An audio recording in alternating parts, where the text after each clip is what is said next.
Aman, did you see what the government is planning to do with Lok Sabha seats? 816 seats. That's a massive jump. Yeah, and the timing is deliberate. This is basically their workaround to get women's reservation moving before 2029. Exactly. And there's a lot more to unpack there. Okay, let's get into it. Welcome back to Preparo's Daily CA Pulse. I'm Aman. And I'm Ria. 7 stories today. Let's get into it. Alright, story 1. The Women's Reservation Act meets delimitation. And this is genuinely complex. Okay, so what's the actual move here? The government wants to expand Lok Sabha from 543 to 816 seats using 2011 census data, decoupled from the new census entirely. That gives them 273 seats reserved for women. The smart part? Using 2011 data means southern states don't get penalized for controlling their population. SC and ST quotas go up proportionally too. But federalism concerns are real.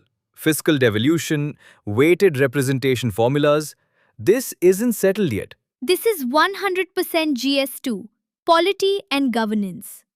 Prelims angle. No Section 330A of the Constitution on delimitation. Mains angle. Federalism versus affirmative action. Next up, inflation. Story 2. And this one's clean. The government has retained the 4% retail inflation target for the next 5 years, April 2026 to March 2031. So they're just keeping it the same? Yes, and that's actually the story. This is the second extension of the flexible inflation targeting framework first set up in 2016. The legal backing is Section 45ZA of the RBI Act 1934. The FIT framework allows short-term deviations. The tolerance band is 2% on either side, so 2 to 6%. GS3 Economics. Prelims. No Section 45ZA and the 2016 Amendment. Mains. Monetary Policy Frameworks and RBI Autonomy. This is coming in prelims, I'm almost certain. Okay, Aman, your turn. Priya Vihar. Okay, so picture this. A Hindu temple dedicated to Shiva sitting on a 525-meter cliff built in the 9th century, now caught in a military conflict between Cambodia and Thailand. Aman, focus. UPSC angle? Right. Priya Vihar is a UNESCO World Heritage Site, Khmer architecture, built under Suryavarman I and II, later converted to a Buddhist site.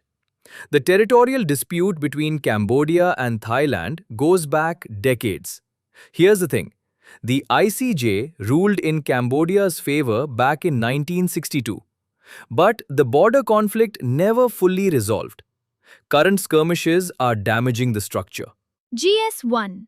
Art and Culture plus World History. Know it as a UNESCO site and its ICJ dispute history. Prelims-worthy location. Dangrek Mountains. Story 4. India's opposition to the IFT agreement at the WTO. The Investment Facilitation for Development Agreement. And India is basically saying this doesn't belong in the WTO at all? Exactly. India's core argument is that investment facilitation is a non-trade issue. It was never part of the Doha development agenda.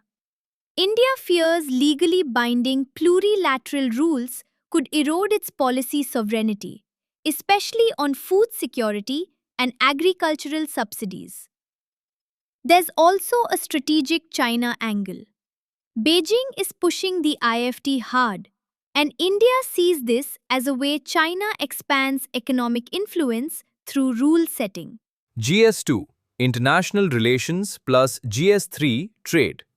Mains question potential. India's WTO strategy and multilateralism versus plurilateralism. Story 5. Modified Udan. The Union Cabinet approved the revamped Regional Connectivity Scheme with a budget of Rs 28,840 crore for 2026 to 2036. The original Udan had serious viability problems, right? Terrible. Only 7 to 10% of routes stayed viable after subsidies ended. 327 routes launched since 2017 just died. The new version extends the subsidy window and targets Tier 2 and Tier 3 city connectivity. GS2, government schemes. Prelims. Know the budget figure, the scheme period, and that it falls under the Ministry of Civil Aviation. Okay, quick fire. Two more stories. Calm Brain, India's first open source digital repository for psychiatric disorders, developed by NIMHANS and NCBS TIFR, funded by the Department of Biotechnology. Prelims flag. Remember the institutions. And the Dwarka Basin. Researchers found 42 species of snail fossils from the early Miocene epoch, pointing to a historically warm environment. Plus, the basin is now being explored for oil and gas under volcanic rock layers. That's 5 prelims worthy topics today, at minimum. Stay curious, stay prepped. See you tomorrow on Prep Aero's Daily CA Pulse.